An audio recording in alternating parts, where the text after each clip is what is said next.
Hello there, and welcome back to Wandering Aimfully, the show. I'm one of your hosts, Caroline Zook. I'm the other host, Jason Zook, and in this episode, we are going to talk about our 2018 year in review and our 2019 preview. So we talk about what worked well this year. We talk about what did not work well this year. We talk about things that surprised us this year. And also, we look ahead to next year and all of the plans that we have so far. And we also share with you our word for 2019. So if you've never done a year in review, we would highly recommend it. We give you some practical tips on how to do that. If you want to check those out ahead of time and be kind of on board with filling this out for yourself, go to wanderingaimfully.com/015. Start writing your review, send it to us. We'd love to read it, but just enjoy our look back and then our look forward.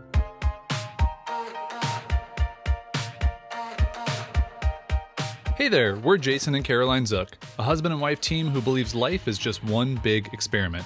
This is the show where we share our journey as we figure out this ever-changing thing called life. We cover topics like running a business, traveling the world, and clawing our way out of debt, all with the hope of inspiring you to live, work, and create with more intention. Life might bring its twists and turns, but when you know who you are and what you want, you're never really lost.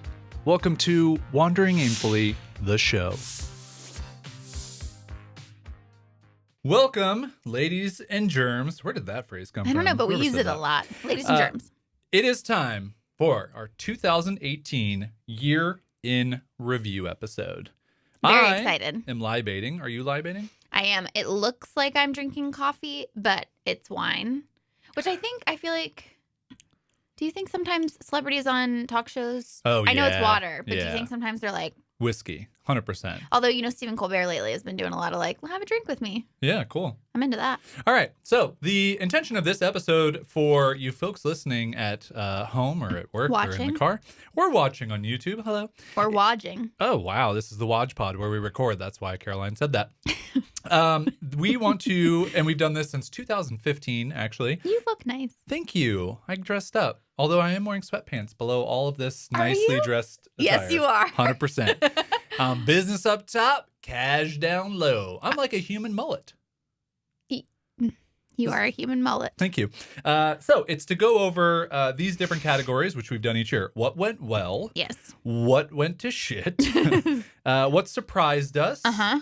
What's ahead for next year? And then we finish off by framing next year with a word. So Correct. It's kind of like a word that can be a mantra or something to focus on. Just something that you want to just sort of intentionally set for the year. Yeah. A frame is a great way of putting it. We have our timer going, so we're going to have to breeze through some stuff. We got a lot of stuff. A lot of things to talk about. And if you have follow-up questions, write them in the comments below, and we'll try and answer them. And if you want to read these things, you can go to wanderingaimfully.com/015. That's 015. That's where this episode will live written out. You just made the decision for us. We made it in the car.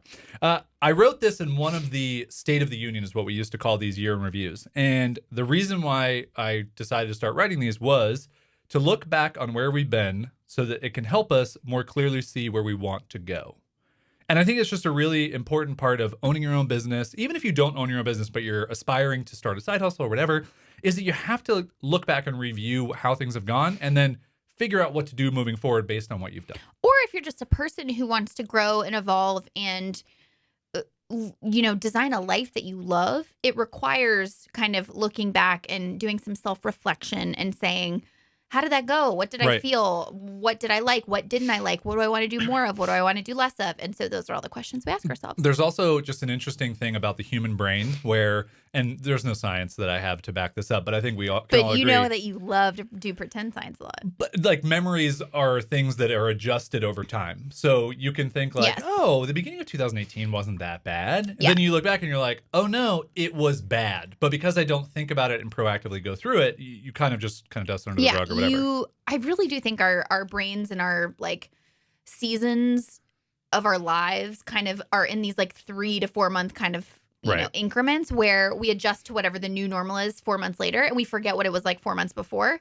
And one thing that I told Jason that I wanted to do, set some time aside, was because I was looking for what my word was from last year. And I was reading a couple of Instagram captions of posts that I did at the beginning of 2018.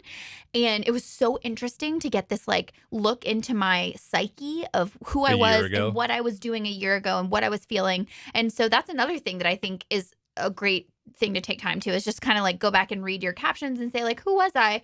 What had I hoped for this year? And did I follow through on that? Are there ways that I could have done better on that? And one of the things that I definitely wanted to say multiple times throughout this that I hope I remember too is you should definitely write your year in review. But if you're feeling overwhelmed by it, just follow the format that we laid out. So what went well, what went to shit, what surprised you, what can you look forward to next year, and just very simple way to like bullet point out some of these things so that you can reflect. You don't have to write long paragraphs for each one. The bonus that I would say is if you run an online business of any kind, and maybe content is the way that you promote your business through blog posts or videos or social media or whatever, it can be really good to look at the total amount of stuff you created, the total amount of viewership on those things, to really have you go, oh, you know what? I spent a lot of time on Instagram, and I don't think it did anything. And I'm actually looking at the data for the previous year, and it didn't. So I actually found this out when I quit social media, most of social media, mainly Facebook, in 2016.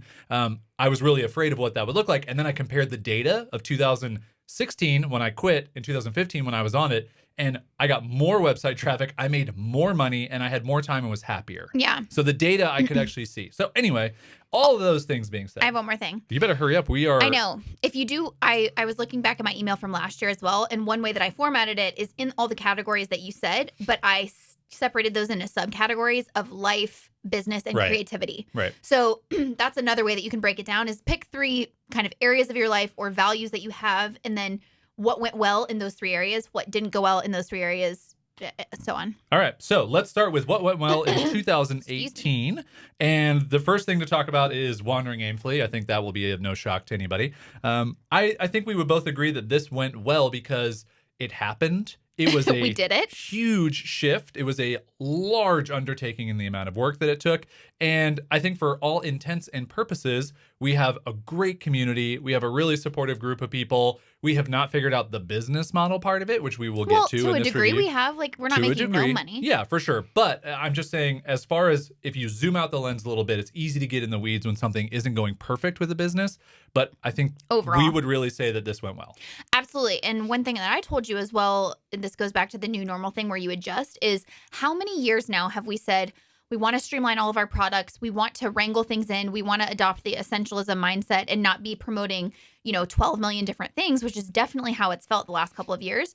Buy My Future was kind of your first attempt at that, successful attempt at that. And then, but Wandering Aimfully, like, it makes me really proud to look back and say, this is a pain point that we've had for many years, is that we love to create a lot of things, but we didn't necessarily have a packaged way to make it feel like we could be effective in promoting just one thing. And the fact that we built Wandering Aimfully, to me, says that it worked in terms of setting that intention and creating something for it. Totally. All right, we're going to breeze through because there's just a lot of things we want to get to. Sorry, I'm long-winded. It wasn't more for you, it was more for everybody else going like, oh, okay, we're moving forward. We do have notes, by the way, too. So if you see me like scrolling there's back a lot here, to go over. I'm not just messing around. Okay, so a big life thing for us in 2017, we got marriaged up. We did that. I said yes to the dress. And we stayed married in 2018. Soft 5. No, hard 5 for this one. All right. Also, we have a marriage episode coming up as well. We do, where we talk about our very unconventional wedding. So I just think in general, I just wanted to mention, like, we did it. Relationships are not easy. There are some bumpy moments. Living together and working together is not simple, but we did it, and I think we had a lot of fun. And I would say going into business together, that is like trial by fire on your relationship. Yes, we've worked together in the past, but like this is creating something from scratch together. And the fact that we were confronted with so many different obstacles and opportunities to communicate, and that we got through that, and that I think we're better for it on the other side, that's saying something. All right. Next up, travel. We took some good trips. Yeah, we took some good trips, especially with our friends Jen and Caleb, who we are Wodge-podding from right now. Yeah. We went to Big Bear, which I didn't write down, but that was a fun little holiday excursion. trip. Not holiday, but winter trip. Uh-huh. But the big winner for me personally was Todos Santos. Huge. Which is a small town outside of Cabo San Lucas. And we found this hotel called San Cristobal, and it was amazing. I find myself on a regular basis having some type of memory, whether it's like seeing a photo of a pool or the ocean, or it just comes to mind where I actually look back and I'm like, I can feel that like experience. And I think that is something that you don't always get with travel. You kind of, even sometimes with our Italy trip, like we'll have memories of it and stuff, but I don't have that moment where it hits me and I'm like, oh wow, that was really great. And so I think that means a lot. That Yeah. it was a good trip. I will say that if you guys are Instagram heavy users and you follow This Wild Idea, which is a person whose name I don't even know, but the dog Maddie is very famous. Maddie on Things was a book that was made from this account. Greyhound? No, like a coonhound, which it's a raccoon. That's not a bad derogatory term. I'm just making sure I'm not saying bad things.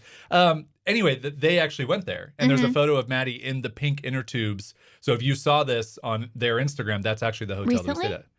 It was like That's 2 months how you found after. it? No, it was 2 months after we stayed there because we are so early on things. Get upon this. Cool. All right. Reading went well for me in 2018. I read 35 books this year. That's up 2 from 2017 and down 10 from 2016. But I read 45 books. Guys, this guy is a reader. Yeah. Mostly fiction. I've shifted heavily to fiction. Yes. My favorite 2 fiction books this year, and I'm going to do one's a series and then one's just a book. The Red Rising series by Pierce Brown. So good. So good. Just enthralling. There are 4 books. The 5th book is coming out next year. I already pre-ordered it. I crushed through these books. They were really good. And Children of Blood and Bone. Which I am going to get into. Need to finish now I'm in the thriller mindset again, so I'm like ready to do it. It's really good. I also realized that I did this year finally read Wool. Oh, yeah. Which was by Hugh Howey. So good. And I did also the one that you suggested that I did read is Dark Matter. Also very good. Yeah, very good. Blake Crouch, really good stuff. If you haven't read the Wayward Pines series, I think it's just called the Wayward series, but Wayward Pines is the most famous one. It's really, really good. Nice. That's enough. Okay. From you on my nerdy books. Well, I'm just saying you can't give me too many recommendations at once because I won't take them. All right. What else are we at? You want to talk about Waymers? Where are we? Yes. So you kind of touched on this before, but also something that went really well is just switching over that community to Wame, and we weren't sure how that transition was going to go, but I feel like that community has only gotten stronger, and just it's so full of people that are so delightful and helpful and encouraging, and they're sort of on board for whatever crazy stuff we come up with, or as we change and evolve, like this new pivot that we're going to talk about a little bit later. Everyone has been so supportive for it, and I just feel like they're very invested in their own lives and in our business as well, and I'm just really grateful for them. And I would say if there's a tangible takeaway from this section of the year in review, if there's some type of community you can create around your customers, give them a chance to interact with each other, interact with you, but even just support each other on their journey of something that you're creating. We've just seen so much value from it. And this community has grown from just a throwaway idea in 2015. I was like, oh, yeah, fine, I'll start a Slack channel. And it has turned into the thing I really love checking on my computer every day. Yeah. Because just all these people around the world with all these different interests, doing all these different things, helping each other. Yeah. Oh, it's just my favorite cool thing. Ideas, questions. So shout out to you, Waymers. You are fantastic. For sure. Other book details. Yep. Book deals. Book deals. You signed your not your second book deal, but a deal for your second book. I wrote myself a book deal for the first one. Yes. Truthfully. And then for the second book, which I wrote publicly in 2016, which is crazy to think about. But I did the Dear Book Publisher site earlier this year, which was my very weird way of putting together like a book proposal to publishers. Which worked. And it worked. And I landed a book deal with Running Press. And as of recording this, I have finished my part of the manuscript, which is fantastic. The title has changed, but I think we're all on board with it. We like it. And for sure. Excited for the book to come out in fall of 2019. I'm so excited. I'm just excited to shift because my book came out this year. And I was just realizing now that like the wheels are starting to turn on what's maybe a future project to work on. But it did end up being a weird timing thing where the book was released like right before I got sick, which we'll talk about in the what didn't go well section. So I feel like I couldn't give as much as I would have maybe done to the book marketing of it, but that was almost a blessing in disguise because it just allowed me to like sit back and enjoy the experience and have people reach out to me and say that the book was helping them. And I still continue to meet people who have really, found tremendous value from the book. And people send me photos of like bookstores it's going to be in. There's also a very exciting big box store that is going to be carrying it starting in January.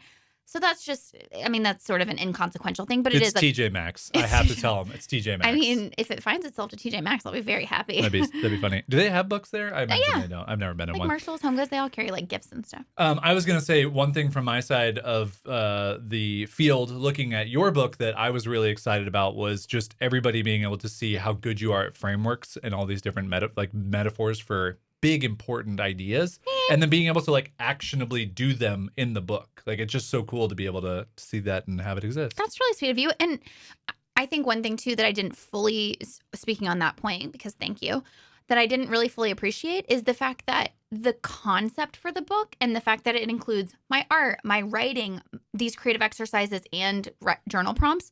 I definitely worked with my agent on that, but it really was born out of my idea of what I would want my book to be. Yeah. And so that seems really cool too, that it's just this format that doesn't really exist, that we just said, what would you want your book to be? And if you're just now first hearing about Caroline's book, it's Your Brightest Life. You can find it on Amazon. Yeah. Yeah, and another place books are sold. Okay, so for you, I mean, if I feel weird not saying for me that family went well, but I think for you it was a different type of year when it comes to family. Yeah, and I think the reason I wrote this one down, I wrote just like relationships in general, like family and friends, and the reason that went well in 2018. That went well. Yeah, and the reason I wrote this down is. You, I think, just do that naturally, like, and you, but I also have a lot less family and friends. I, in the past, have wanted to make it a much more intentional effort to reach out to friends, maintain those relationships of those, like, very close friends that I have, and same with my family. And as Jason mentioned, I have a lot of family. And, again, as, like, we'll talk about later, kind of one of the worst things that happened this year, but one of the best things that happens is my mom got sick. And it's when one of your family members gets sick, it forces you to reevaluate things and go, if this person wasn't in my life, like, would I want them to be gone without me utilizing my time to spend with them, you know? And I think as an adult, sometimes I can take my mom for granted because she's so good at giving me my independence and just saying, like, here, go fly. But at the same time, I want to make that time to spend time with her. So, like, we did a trip together to New York, and I did 2 girls' trips with my college friends, and I did biweekly calls mostly with my good friend Leah, and just those all didn't just happen. It just takes me prioritizing them, and I felt really good about investing in the relationships in my life. Yeah. Cool.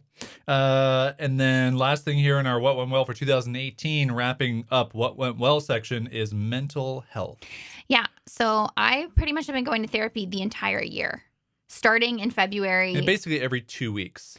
No. So it started out, if you remember, every week. Well, for sure. But for the first like 5 or 6 sessions, it was every single week. Then we moved to every other week, and now we're at once a month. But it... like, there have been so many times where I would wake up on the day and not want to go to therapy because it's so draining, and you have to kind of bring up a lot of stuff that you don't want to confront. But I just told myself I'm investing in my overall emotional health, and it's been so helpful. And I really do feel like it has allowed me to process this whole crazy, chaotic year in a way that maybe I wouldn't have been able to come out so positively without it. And if you want to go and listen to episode number 1 of this podcast, I think it's actually technically number 3. Oh, yeah. Sorry. Maybe episode number 3. It's the mental health and therapy episode, if you want to dig in further with that. Yeah. All right. We are over halfway in our time here, so we need to kind of crush through the what went to shit in 2018. Or we can just say, screw the timer. No, we can't. How could we do that? Somebody will come get us. All right. So I would say, just being honest, we had a slightly down year revenue-wise from 2017. Yeah. And so it didn't really go to shit, but I just wanted to be honest about the fact that our revenue was down, and we made this big pivot for Wandering Aimfully. Now we have kind of another pivot with it. It's just all about pivoting. Like, if you play basketball, then you also understand business, you know? Or dance and pivot. And pivot.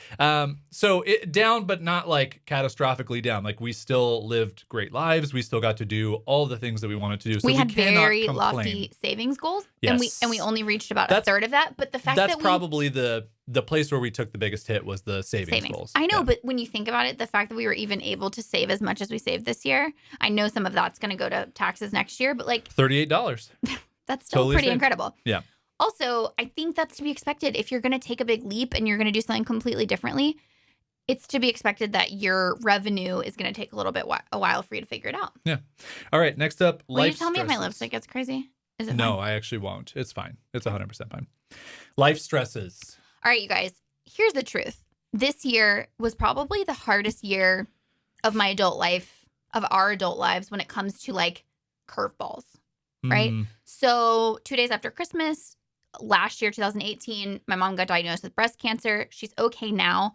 But in the beginning part of this year, it was it took such an emotional toll on me to just not see it coming and to confront the mortality of your parents, which is really freaking scary, and to want to be there for her and be a whole complete coast away from her.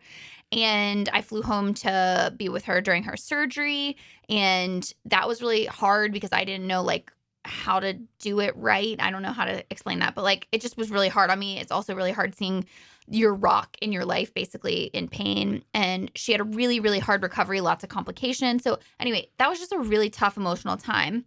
Then, if you remember, Plax was going through all of his health stuff. Yeah, our dog had he has some weird spinal thing or whatever. We decided not to get an MRI and not to go down any route of surgery, and just to like keep him really low key. We did some other Physical therapy. weird physical therapy and treatment. It was weird because it was like pulse therapy, but he did seem to get better. He's kind of at like a baseline of decent, not fantastic, but not bad. So yeah, it was pretty stressful. But he can still go there. up and downstairs for a while. Totally. He couldn't. Yeah. So it was a lot for a while of like, okay, now we're dealing with this. Then amidst all of that, trying to build this business, and I think you and I would both admit that we went hard in the paint, as I like to say. Yeah. On that, we I think overreached a little bit on, and I know we're gonna go over, but you're fine. Just you're look. I see you like really looking at the timer, but like it's fine.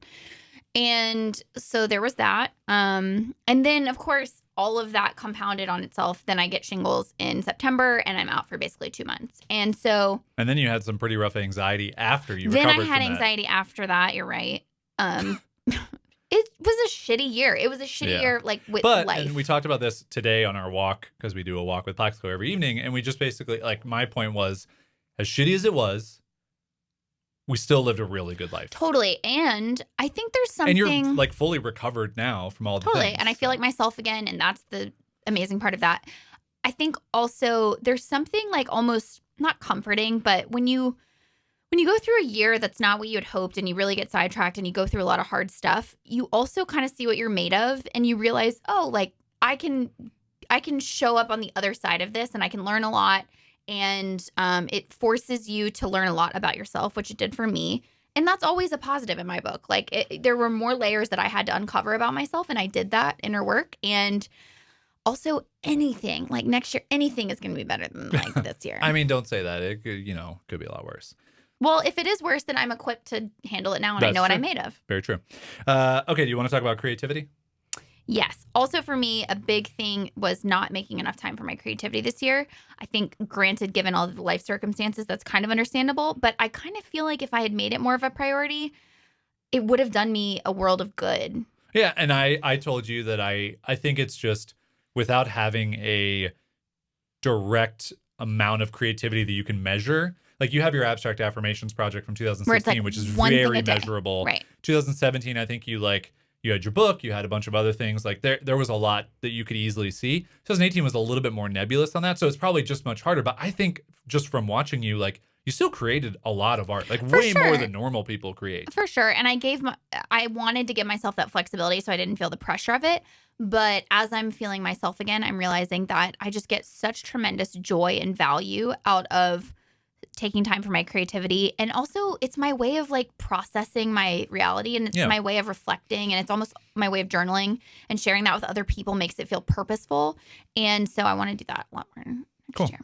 All right, I'm going to breeze through these two because they're pretty easy to go over. Spruce Metrics is an application that I started with a friend Matt in 2017, and it was supposed to get back up off the ground this year. It did not.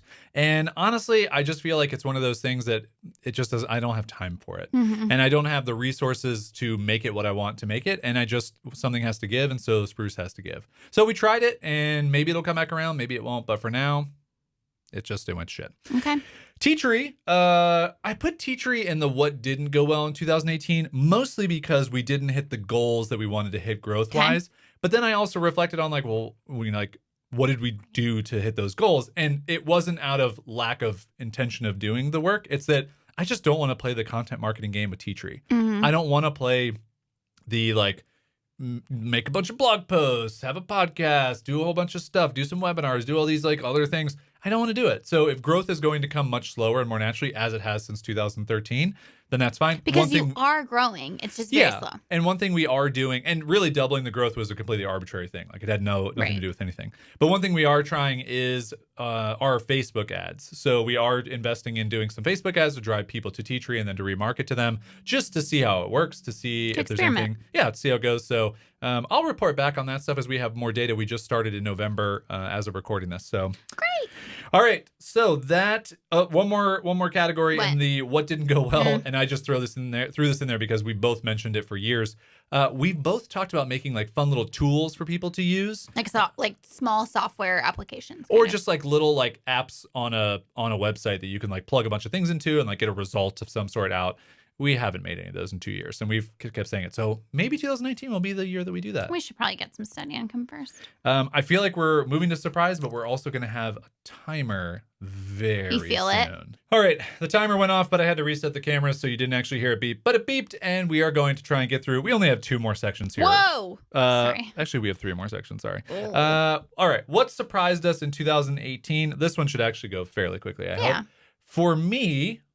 And this is actually a recent thing. I couldn't really think of anything earlier on in 2018. It's because our brains are so feeble and they can only remember 4 months in the past. I have been obsessed with Zelda Breath of the Wild on the Nintendo Switch. You love Zelda. I have played over 100 hours of this game. And I love that you love it so much. I have not played 100 hours of a video game since college, probably. Like college. Give me that natty light. Oh, I didn't have anything to open. That's sad. The game is amazing. And I'm so late on, like a year and a half late on this game. And we bought it right when it came out. It's incredibly complex. It's so adventurous and fun. And there's just lots of little puzzles. And then there's like battles. And then there's things you can do. And I find myself telling Caroline I'm like on a quest to do something super weird. So I'll be like, oh, I got to go farm some dragon horns so I can get the Flamebreaker armor. Like that's a real thing that you do in the game. It's my favorite thing. Or like at night when I'm like, babe, like what'd you do in Zelda today? And you're like, let me tell you about these things. Let me tell you. And you're just using all of these terminologies that I have no idea about, but I'm in it and I'm loving it. I've watched so many YouTube videos of like random things and looked up guides for you gotta know how to kill the Lynels. The Lynels, yeah, those guys are tough. But now take them down with no problem.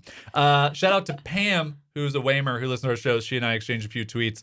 They've done a lot of Zelding, her and her boyfriend. I love that you love it so much. And I love that that was my surprise of 2018, how good that game was in actually getting back into a video game and I trying to prioritize like work time and then video game time. Well, yeah. Like I said, you have so few things that you do to like relax or turn your brain off. So it just makes me happy that you have that now. Also, can we hurry this up? I want to get home and like get a couple hours in. I spit on the microphone. All right. What surprised you? Mine is also recent because my feeble brain cannot think of anything beyond 4 months ago. Babe, your brain isn't feeble. But I'm super into digital planning right now, which is meaning not having a paper planner, but having it on my iPad. So you surprised me with the new iPad a couple weeks ago. So that like re-energized me to be into it. Our money is all our money, as you guys know if you listen to our I know, but you ordered it without even telling me you were doing that. Yeah. And I couldn't even yell at you because it was such a great present. Yeah. And it's you use that thing every single day for hours. For everything. And now I'm trying to use it more as my like computer main device. too. Yeah. Which is going well because I have a keyboard. So business expense. But I use an app called GoodNotes, which is incredible. And it's basically you can write on PDFs. So I've been kind of like also watching a lot of YouTube videos on how to create your own digital planner. So I'll like create it in Procreate or in another program. And I have my own little setup and my own weekly spread. And it just makes me feel like it uses my creativity in a way where then I can trick myself because I'm actually planning out my week, but I'm being creative. So I'm adding like little digital washi tape and little photos and drawings. Man, I love digital washi tape. And so it makes planning out your week fun. And for me, that my instinct is not to plan everything, but it gives me a way to do that in a way that I still feel like I'm being creative. And then it allows me to set an intention for every day, and then I feel super productive. Yeah. So I'm really into that. The other surprise that I wanted to mention in 2018. But also, what?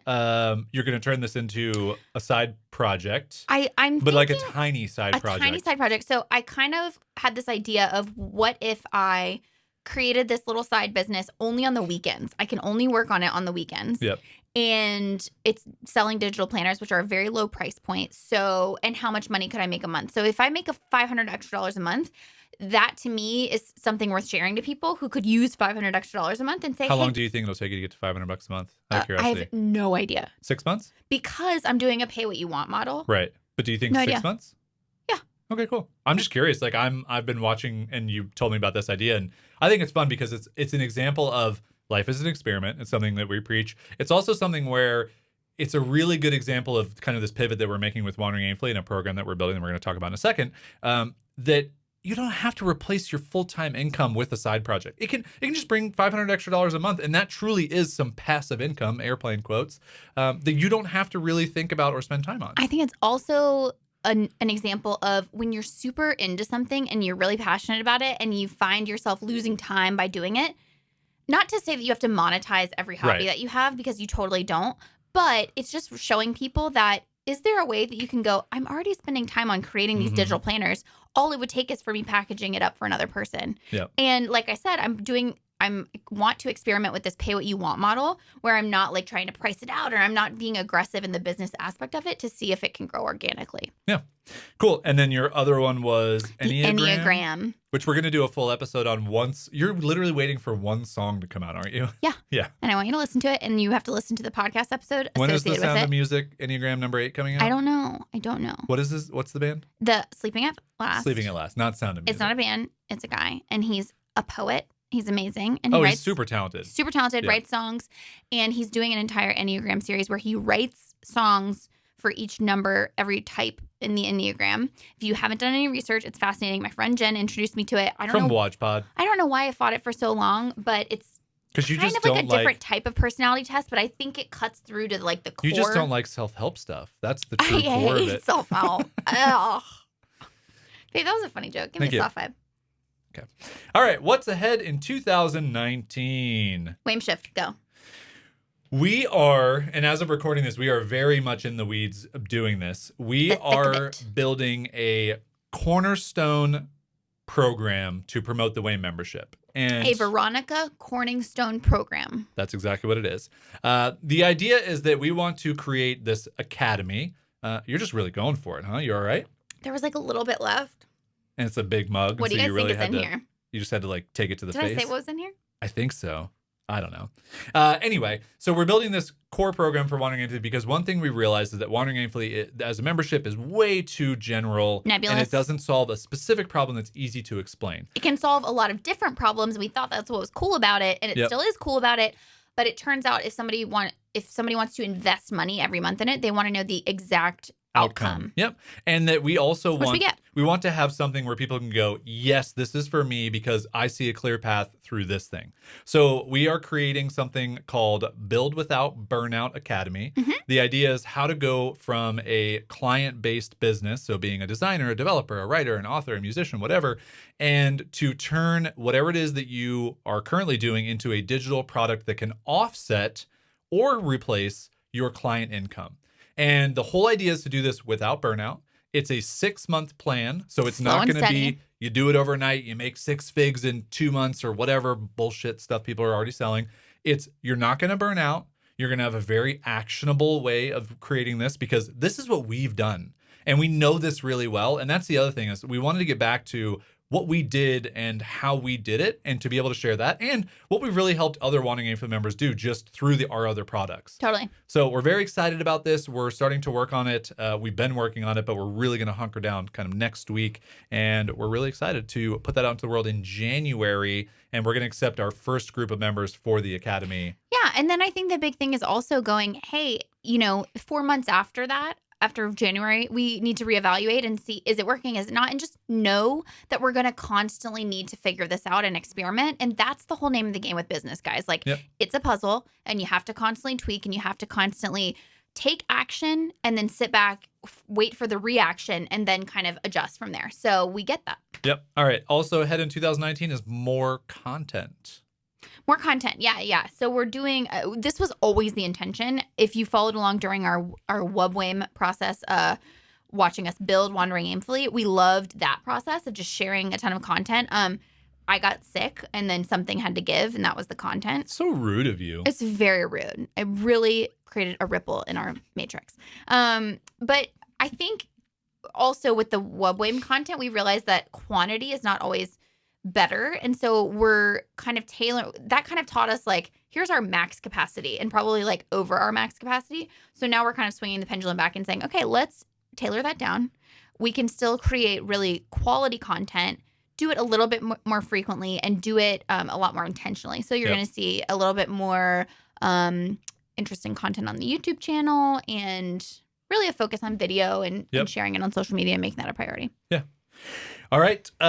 We are also going to try and make time for in 2019 fun or weird ideas for marketing. This is more you. Yeah. Just this is what makes you happy and what. It really does fill up my personal bucket on doing unique things that people wouldn't normally do. So we actually already have one idea that's really fun that we talked about like a month ago, and we already wrote out a short plan for it. And it's just one of those things that's like, you'll see it and you'll go, oh, that's super weird. And maybe you'll like it, maybe you won't, but... What's the keyword? Because I don't know which one you're talking about. Scavenger. Yes, got it. Yeah. So it'll be fun to just put a couple of those, and maybe it's 2 or 3 ideas out into the world in 2019, but and maybe setting the intention that we do that. And maybe they're too weird, and maybe they don't work, but like... We're going to do all the other stuff already that's like the normal content marketing, email marketing. So we might as well get Let's weird. do some weird. Let's do some weird Great. stuff. Travel. So travel is tricky because we really want to travel, and this is something that we highly value. I'm coming off of a season of life where I had some bad travel experiences based on being at a very low point, like physically. Mm-hmm. So I probably traveled too early after the whole shingles scenario, and it caused a lot of travel anxiety. So we're kind of navigating that as a couple right now, is like, how much is too much travel? And the biggest thing at this point is just saying yes to a trip to Norway. Yep. So in April, we will be going to Norway. Yep. That was from an invitation from a Waymer. Yep. Thomas. Shout out Thomas. To speak at his conference, his event. So we're really excited about that. And the rest of it is just going to be kind of a play-by-play basis and not saying yes to everything because I'm like, oh, look, I'm a human again and I can go places, but to really like listen to my body and kind of do it more intentionally. And if I had to guess, I would say next year, I want to like reframe travel in my mind so that I get excited about it again. And then we'd probably do a bigger trips in 2020. Well, you've been showing me some pretty cool places on Do you think we're going to go to Greece? We got to make more money first, but... Yeah, it's not in the budget, but those places are cool. Yeah.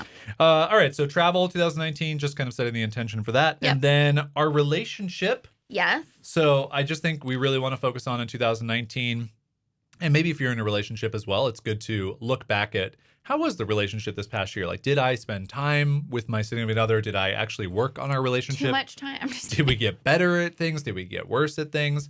But I think it's just for us, it's really being intentional about spending time with each other that's not just work time. Right. Respecting each other, appreciating each other, taking time to like step away and invest in our relationship. Mm-hmm. And big shout out to Griffin from Wandering Aimfully, who introduced me to the Lasting app. We started doing the Lasting app recently. It's so interesting. Highly recommend. Yeah, if you're in a relationship, highly recommend. Check out the Lasting app. It's completely free to use for like the first bunch of sessions and things. It's really, really well done. So yeah, so we're just enjoying that. And also just, I think when you create a business together, it's amazing and it's wonderful, but one of the potential pitfalls is that you're confronted with a lot more challenges than I think a normal couple would go through, like in a year, for example, because you're having to communicate on a daily basis. And so for us, that wasn't always easy, and we had to talk through a lot of stuff. And I think where we're kind of at the end of this year is we're like, we've had really hard conversations. We've made it through all those conversations, and now we want to focus on the positives that can come out of that, and not just go, you know, okay, our relationship is, these are just arbitrary numbers, but let's say it's at 90% health, but we want to focus on the 10% that we can get better. And I feel like we did that this year, is like, how can we get better? How can we communicate better? And that's great and that's wonderful. But I'm at the point now where I'm like, you know what? I want to focus on just having gratitude for the 90% for a while. So you're saying our relationship isn't 100%? It's 101%, babe. Can we do a cut over to the close-up? And a slow... Do you think that you could make a tear happen? A slow tear? Can you CGI it? Maybe maybe something will happen. I don't know. Could you get Denzel Washington to just step in for a second? You know how he has that one slow tier. He always does. He's really good. So good. Okay, and then our last thing that we're focusing on for 2019 is our enough number, which is our revenue goal of getting 330 paying Wandering Aimfully members. Don't know if we're going to get there, but it is our focus and our goal to get to that number and then not focus on growing any longer. And I think this is just it's a different mindset shift for a lot of people who own their own businesses to think, why shouldn't I just keep making money if I can keep making money? And it's because there's a lot of stuff that goes along with that. There's a lot of stress, a lot of pressure, a lot of expenses. And we picked this number because it really suits the lifestyle that we want to live. And I think it's good to have that number that stops you from being in that growth mindset. And what would it look like in your life if you weren't always focused on what you don't have, but you focus on what you do have? Right. And I think if you set an enough number and you reach that and you go, you know what? I'm not going to actually keep wanting more or keep leveling up. I'm just going to instead look backwards and focus on, look at how far we've come and look at what we've accumulated. And I want to, cultivate our community and be able to give attention to them rather than looking ahead at who can I get next through the door. And also just having an amount of people in a community that you can keep up with. True. Like having more than 330 new members would be impossible for me to keep up with. And I like having just enough people that I can keep up with everybody. All right. The last part of our year in review is that we like to pick a word to frame the next year, like I said, as our little mantra or whatever. And we did not tell each other what those words are. I can't wait. My word last year was predictability, which we strived for. I don't think we necessarily got to because it was mostly on time output and revenue input. But we did focus on moving Wandering Aimfully in that direction. Yeah. Your word last year was share, which I think you thought you didn't do, but I think then you proved to me that I did. You did. But yeah, it was about like sharing art. It was about learning to share the responsibilities of a new business with you and not just being like so independent and to myself. And it was about sharing our money and resources with causes that we care about, which we did. So you kind of proved it to me that I did do it. But I didn't do it very intentionally. Let the record show she only thinks our relationship is 90%. Okay, your word, ladies first. Why ladies first? Because you don't know what it is, do you? You were gonna. No, I know what mine is. Oh, okay, go ahead, ladies first. Okay, so my year for 2019 is abundance. Okay. And this word has been coming up for me so much lately. And I know that word means a lot. It means different things to different people. And I know sometimes it kind of gets overused in like the self-helpy type of world. But it means so much to me right now. And I think the biggest personal lesson that I learned this year, especially going through all the therapy, so much therapy, and also a lot of the challenges that like us working together brought up for me and stuff, was this story that I tell myself about how I'm not enough and that I need to, and all the ways, like the perfect example is the one I gave about our relationship is if I'm operating at a 90% capacity, I have this inability to focus on the 90% and I only focus on the 10% that I could be doing better. And I beat myself up over it. And you can call it perfectionism, you can call it whatever you want, but it's a perpetual feeling of inadequacy. And I think that comes from a lot of things, like things from childhood, things from how I'm wired, a lot of different things. And what I've learned through therapy is like I may not ever fully be able to kind of rid myself of that mindset. But what I want to really focus on is living from this place of abundance rather than lacking. So not, like really focusing on gratitude, the things we do have rather than what we don't have. Right. Focusing on the positives of the waymers that we do have, not the fact that we haven't figured it out yet how to get to our revenue numbers, all these things. And the way that I've been doing, like kind of thinking about it right now is every time I find myself mentally in a self-talk place that is somehow referencing something that I don't have or something that I need to do better or something that I need to go chasing, I try to reframe that into a place of abundance and just go, you know what? Let me focus on all the things that I am as a person. Let me love myself first. Let me focus on all the skills that you and I both have, the things that I know that we can bring to the table, and the money will come. And I trust that I trust in us enough that our business will find its stride. And how might that change the course of next year if I focused on all that we have rather than all that we don't? Your word framing always has so much deepness to it. It's like a metaphor for your life. But that's who I am. Yeah. So yours is just like, wait, can I choose it? Punctual. No, it's actually kind of the opposite. My word is going to be loosen. And so I want to try to resist some of my urges of always having to be on time, have everything be super neat, have everything be like aligned and perfect, and loosen the reins. It would actually be a phrase, not just a word, but just to like try and ease back a little bit. And I think I've tried to do that a good bit this year, but I want to try and continue to work on it because I think it might also just, for one thing, it's like when we have a Wandering Aimfully member cancel, it really affects me. And I need to let go of that a little bit. And because I take like a personal thing to it, but I shouldn't. Like if I was in the other person's shoes. I think you should do the opposite. I think you should find their address. I think you should show up at their door. Show up at the door and be like, what happened? Why did you leave? Are you going to come back? Yeah. Why did you leave me? Yeah. And they're like, who are you? What are you doing here? And why are you speaking that octave? In that weird voice? I have to go. So loosen. Yeah. Mine's not, there's not a lot of. I was just thinking like, how cute of a couple your loosened version of yourself and my abundance version of myself would make. Golly. I think we'd just be really happy. Gosh. Okay, let's wrap up this year in review by saying we hope you do a year in review. And again, if you need some type of framework for this, if you have not done it before, we really recommend spending the time. It might take you 1 hour to go through and write all these things out and try and remember them. It's really, really fun to do because you get to look back on all this stuff and then see where you can improve or where you did a great job and focus on abundance. So check out our show notes for this one. We don't normally do it, but wanderingaimfully.com/015 will give you the framework to do that. Now... Everybody's favorite segment is What Good to Fee, What Good to Fee. I didn't know we got a song. I didn't know we had money really for that. Bad. I didn't know we had money we for don't that. have money for that. That's why I just did it badly. So a couple episodes ago, we talked about... Maybe not a couple episodes, maybe one episode ago. I can't remember. You but can't keep up. We talked about the phrase, the elephant in the room. And we were like, where does that come from? I think it wasn't a podcast conversation. It was. Because I edited and I listened to us say this. Oh. Yeah. We also said it when we were talking to Matt. Yeah. In LA. So the phrase elephant in the room, Caroline, I Googled this for you, but also for the wonderful listeners. Where does this phrase come from? This phrase comes from a period of time in the early 1900s when circus... You mean 1800s? You said 1800s, right? Mm-hmm. Yeah. Okay. 1800s. Yep. When circuses were really big. Okay. And sometimes the elephants would be in their own rooms. Uh-huh.